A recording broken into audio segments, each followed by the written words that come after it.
Morning. Real ఎస్టేట్లో invest చేయడం అనేది ఒక పెద్ద స్టెప్. అవును. కానీ ఒక ఇంటిని కొనడంతో స్టోరీ అయిపోదు కదా. అసలు ఛాలెంజ్ అక్కడే మొదలవుతుంది. కరెక్ట్. ఇన్వెస్ట్మెంట్ చేసిన తర్వాత ఆ ప్రాపర్టీ వాల్యూని పెంచడానికి ఏం చెయ్యాలి? అంతా పగలకొట్టి కొత్తగా కట్టాలా? ఫుల్గా రెనోవేషన్ చేసి డబ్బులంతా ఖర్చు పెట్టాలా? లేదా ఏమైనా స్మార్ట్ వే ఉందా? నమస్కారం. ఈరోజు మనం చర్చ చేసే విషయం అదే. పెద్ద పెద్ద లక్షలు ఖర్చు పెట్టే రెనోవేషన్స్కి బదులు తక్కువ బడ్జెట్లో చేసే కొన్ని స్ట్రాటజిక్ అప్గ్రేడ్స్తో ఓకే, ఎక్కువ లాభం అంటే return on investment or ROI ఎలా సాధించవచ్చో చూద్దాం. పర్ఫెక్ట్. మనకి ద కపుల్ స్టేట్ అనే ఒక రియల్ ఎస్టేట్ గ్రూప్ నుంచి ఒక డీటెయిల్డ్ అనాలిసిస్ వచ్చింది. దానిలో స్పెసిఫిక్గా కెనడాలో ఉన్న క్యాల్గరీ మార్కెట్లో ఏ అప్గ్రేడ్స్ చేస్తే హైయెస్ట్ ROI వస్తుందో ఒక బార్ చార్ట్తో సహా లిస్ట్ చేశారు. Interesting. So let's unpack this. ఈ ఐడియాస్ అనేవి క్యాల్గరీ గురించైనా ఆ ప్రిన్సిపల్ మాత్రం ఎక్కడైనా అప్లై చేయొచ్చు అనిపిస్తుంది. అబ్సల్యూట్లీ. ఈ డాక్యుమెంట్లో నన్ను ఫస్ట్ అట్రాక్ట్ చేసిన పాయింట్ ఏంటంటే ఫుల్ స్కేల్ రెనోవేషన్ అనేది చాలాసార్లు ఒక ఫైనాన్షియల్ డిజాస్టర్ అవుతుంది అని చెప్పడం. చాలామంది అనుకుంటారు అంత కొత్తగా చేస్తే ఎక్కువ రేట్ వస్తుంది అని. నిజమే, అది ఒక కామన్ మిస్కన్సెప్షన్. కానీ బడ్జెట్ పెరిగి టైం వేస్ట్ అయి అనుకున్న ప్రాఫిట్స్ రావు. చాలామంది ఫేస్ చేసే ఫ్రస్ట్రేషన్ ఇది కదా. What's fascinating here is the core philosophy they propose. High impact, low waste upgrades. High impact low waste అంటే అనవసరమైన డెమొలిషన్ లేకుండా ఏ అప్గ్రేడ్స్ అయితే వాల్యూని ఎక్కువగా యాడ్ చేస్తాయో వాటి మీద మాత్రమే ఫోకస్ చేయడం. Okay. It's about being strategic, not just spending money. మనం పెట్టే ప్రతి డాలర్కి మనకి ఎంత రిటర్న్ వస్తుంది అనేది క్యాల్కులేట్ చేసుకోవాలి. అంటే ఒక సర్జన్ లాగా ప్రాబ్లం ఎక్కడ ఉందో అక్కడే ఆపరేట్ చేయాలి. అంత బాడీని ఓపెన్ చేయకూడదు అంటారు. బాగా చెప్పారు. కరెక్ట్. సో ఈ డాక్యుమెంట్లో ఉన్న ROI బార్ చార్ట్ ప్రకారం ఆ టాప్ 5 అప్గ్రేడ్స్ చూద్దాం.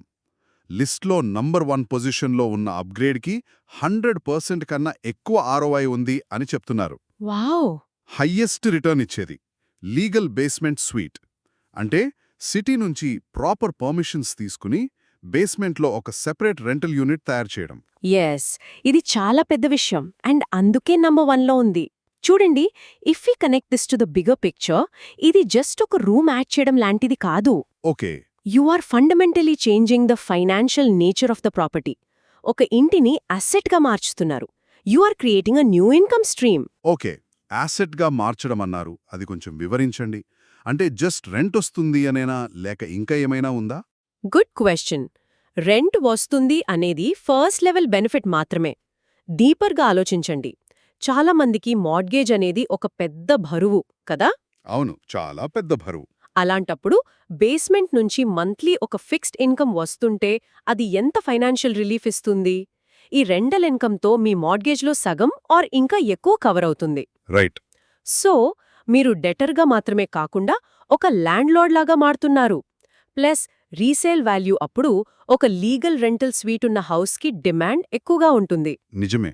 కానీ ఇంట్లో బేస్మెంట్ని లీగల్ స్వీట్గా మార్చడం అంత ఈజీనా? పర్మిషన్సు, కన్స్ట్రక్షను అంత హెడేక్ ఉంటుంది కదా. మీది వ్యాలిడ్ పాయింట్. హెడేక్ ఉంటుంది, కానీ ఆ ఎఫర్ట్కి తగ్గ రిజల్ట్ ఉంటుంది. అందుకే లీగల్ అనే పదం చాలా ముఖ్యం. ఓ సరే. పర్మిషన్స్ లేకుండా చేస్తే అది ఇల్లీగల్ స్వీట్ అవుతుంది. పెద్ద ఫైన్ వేయొచ్చు. లీగల్ స్వీట్కి proper fire safety norms, separate entrance, ventilation లాంటి రిక్వైర్మెంట్స్ ఉంటాయి. ఖర్చు ఎక్కువే అవుతుంది, కానీ లాంగ్ టర్మ్లో safety, security and especially resale వాల్యూకి అది చాలా అవసరం. చూడండి, ఈ డాక్యుమెంట్లో ఉన్న బిఫోర్ అండ్ ఆఫ్టర్ ఫోటో ఒక సాధారణమైన డార్క్గా ఉన్న కాంక్రీట్ బేస్మెంట్ని ఎంత బ్యూటిఫుల్ అండ్ బ్రైట్ లివింగ్ స్పేస్గా మార్చారో. It's a game changer. Absolutely. Wow. Okay, so number 1 upgrade అనేది ఇంటిని ఒక ఇన్కమ్ సోర్స్గా మార్చడం. Now here's where it gets interesting for me. Second ప్లేస్లో ఉంది energy efficient windows and insulation. ఈ విషయం నాకు కొంచెం సర్ప్రైజింగ్గా అనిపించింది. ఎందుకంటే ఇది కనిపించే అప్గ్రేడ్ కాదు. దానికి ఎందుకంత value? It's a great observation. దీనికి కారణం ఇప్పుడు బయర్స్ ఆలోచించే విధానం మారడం. ఇమ్మీడియట్గా కనిపించే అందం కన్నా లాంగ్ టర్మ్ సేవింగ్స్కి, సస్టైనబిలిటీకి ఎక్కువ వాల్యూ ఇస్తున్నారు. Long term savings. దీనివల్ల డబుల్ బెనిఫిట్. ఒకటి, ఇమ్మీడియట్గా మీ యూటిలిటీ బిల్స్ తగ్గుతాయి. అంటే కరెంట్ బిల్, హీటింగ్ బిల్ లాంటివి. ఎస్పెషలీ క్యాల్గరీ లాంటి కోల్డ్ ప్లేసెస్లో హీటింగ్ కాస్ట్స్ ఎక్కువ ఉంటాయి. చాలా ఎక్కువ. Good insulation and modern Windows వల్ల ఆ కాస్ట్లో 20-30% వరకు సేవింగ్స్ ఉంటుంది. అది ప్రతి నెల కనిపించే సేవింగ్. అంటే ఇంటిని కొన్న వ్యక్తికి అది ప్రతి నెల డబ్బులు సేవ్ చేసి పెట్టే ఒక ఫీచర్ లాగా పనిచేస్తోంది. ఎగ్జాక్ట్లీ. రెండో బెనిఫిట్ అదే. ఇంటిని కొనేవాళ్లకి అంటే బయర్స్కి ఇది పెద్ద సెల్లింగ్ పాయింట్ అవుతుంది. అవునా? ఈ ఇంట్లో కొత్త ఎనర్జీ ఎఫిషియెంట్ విండోస్ ఉన్నాయి, యాటిక్లో ఇన్సులేషన్ అప్గ్రేడ్ చేశాం అని చెప్తే వాళ్ళకి అర్థమవుతుంది ఈ ఓనర్ ఇంటిని బాగా చూసుకున్నారు, ఇది ఒక ఫ్యూచర్ ప్రూఫ్ హౌస్ అని. సో ఇది కనిపించని అప్గ్రేడ్ అయినా దాని ఫైనాన్షియల్ ఇంపాక్ట్ చాలా ఎక్కువ. అర్థమైంది. Okay, so weave talked about the hidden value, but what about the heart of the home? Number 3, kitchen refresh. చాలా కరెక్ట్ పాయింట్. కిచెన్ అనేది ఇంటికి ప్రాణం లాంటిది. కానీ ఇక్కడ కూడా ఈ డాక్యుమెంట్ చెప్పే విషయమేంటంటే మొత్తం కిచెన్ని పడేసి కొత్తది కట్టకండి.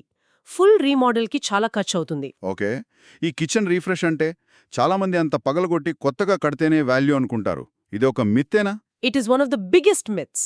People over capitalize on kitchens. ఈ డాక్యుమెంట్లో ఉన్న ఫోటోలో చూస్తే క్యాబినెట్ ఫ్రంట్స్ మారుస్తున్నారు, కొత్త కౌంటర్స్ పెడుతున్నారు. ఓ, చిన్నవే. చాలా చిన్న చేంజెస్. ఫర్ ఎగ్జాంపుల్, పాత డార్క్ వుడ్ క్యాబినెట్స్ని ఒక light colour, maybe white or grey paint చేస్తే చాలు కిచెన్ అంత పెద్దగా, బ్రైట్గా కనిపిస్తుంది. కొత్త హార్డ్వేర్, మోడర్న్ లైటింగ్, ఈ పనులకి అంత ఎక్కువ ఖర్చవ్వదు. అంటే it's about creating a high perception of value at a low cost. అంటే ఎక్స్పీరియన్స్ని మార్చాలి, అంత కిచెన్ని మార్చకూడదు అంటున్నారు. A new feel is more important than a new kitchen. That's a great insight. Perfect. Okay, ఇక 4th, ఈ విషయం నాకు పర్సనల్గా ఇష్టమైనది, because I'm a bit of a tech guy. Smart home features. Yes. అంటే smart thermostats, lighting, security systems. ఈ ఫోటోలో చూస్తే ఎంత మోడర్న్ అండ్ కన్వీనియంట్గా కనిపిస్తున్నాయో. Yes. And this raises an important question. ఇది అవసరమా లేక లగ్జరీనా? ఒకప్పుడు ఇది డెఫినెట్గా లగ్జరీ, కానీ ఇప్పుడు స్టాండర్డ్ అయిపోతుంది. కరెక్ట్, ఒక స్టాండర్డ్ ఎక్స్పెక్టేషన్ అయిపోతుంది, ఎస్పెషల్లీ యంగర్ బాయర్స్లో. వీటి కాస్ట్ కూడా చాలా తగ్గింది. నాకెప్పుడు ఒక డౌట్ ఉంటుంది. ఈ స్మార్ట్ హోమ్ ఫీచర్స్ ఇప్పుడు కొత్తగా ఉండొచ్చు, కానీ ఒక 5 yearsలో ఈ టెక్నాలజీ అంతా అవుట్డేటెడ్ అయిపోతుందేమో కదా. అప్పుడు ఇది ఇన్వెస్ట్మెంట్ లాగా కాకుండా ఒక లయబిలిటీ లాగా మారుతుందా? That's a very practical concern. అందుకే ఈ డాక్యుమెంట్ కూడా సజెస్ట్ చేసేదేంటంటే basic and useful smart features మీద ఇన్వెస్ట్ చేయండి. For example a Nest or Ecobee thermostat. అది కన్వీనియన్స్ మాత్రమే కాదు, మీ హీటింగ్ అండ్ కూలింగ్ బిల్స్ కూడా తగ్గిస్తుంది. Smart locks, security cameras safety and peace of mind ఇస్తాయి. ఈ బేసిక్ ఫీచర్స్ ఎప్పటికీ యూస్ఫుల్గా ఉంటాయి. So stick to the basics. ఒక బయర్ 2 ఇంట్లని కంపేర్ చేస్తున్నప్పుడు ఇది ఒక టైబ్రేకర్ అవుతుంది. Make sense. ఇక ఫైనలీ నంబర్ 5. ఈ విషయం అంత పెద్దది కాకపోవచ్చు, కానీ చాలా ఇంపార్టెంట్ అనిపిస్తుంది. Curb appeal. అవును. అంటే ఇంటిని బయట నుంచి చూసినప్పుడు వచ్చే ఫస్ట్ ఇంప్రెషన్. నేను చెప్తాను, ఇది చాలా మంది ఆలింగనం చేసుకోలేని విషయం, చాలా అండర్ రేటెడ్. ఒక బయ్యర్ ఇంటిని ఆన్లైన్లో చూసినప్పుడు లేదా డ్రైవ్ చేసుకుంటూ వచ్చినప్పుడు ఆ ఫస్ట్ 30 seconds చాలా ముఖ్యం. బయట అంతా పాతగా, అన్కేర్డ్గా ఉంటే లోపలెంత బాగున్నా ఆ ఫస్ట్ ఫీలింగ్, ఆ నెగటివ్ ఫీలింగ్ పోవడానికి టైం పడుతుంది. It's human psychology. కానీ అది జస్ట్ కాస్మెటిక్ కదా.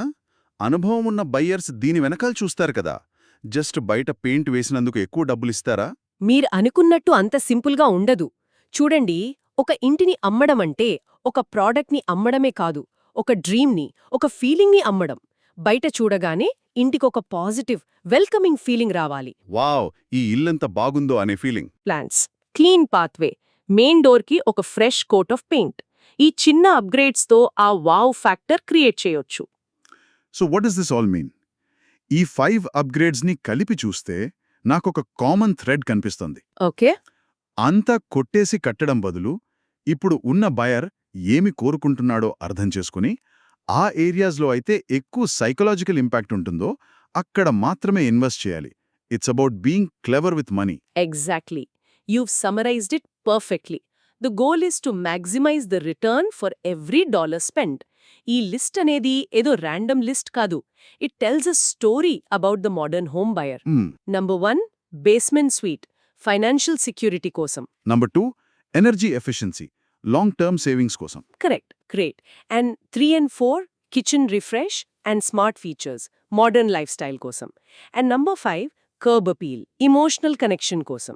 ఈ ఫార్ములా అంతా బయర్ సైకాలజీని టార్గెట్ చేస్తోంది. వండర్ఫుల్. ఈ అనాలిసిస్ చాలా క్లియర్గా ఉంది. సో నెక్స్ట్ టైం ఎవరైనా ఇంటిని రెనోవేట్ చేయాలి అనుకున్నప్పుడు ఈ స్మార్ట్ అప్గ్రేడ్స్ లిస్ట్ని గుర్తుపెట్టుకోవాలి. కరెక్ట్.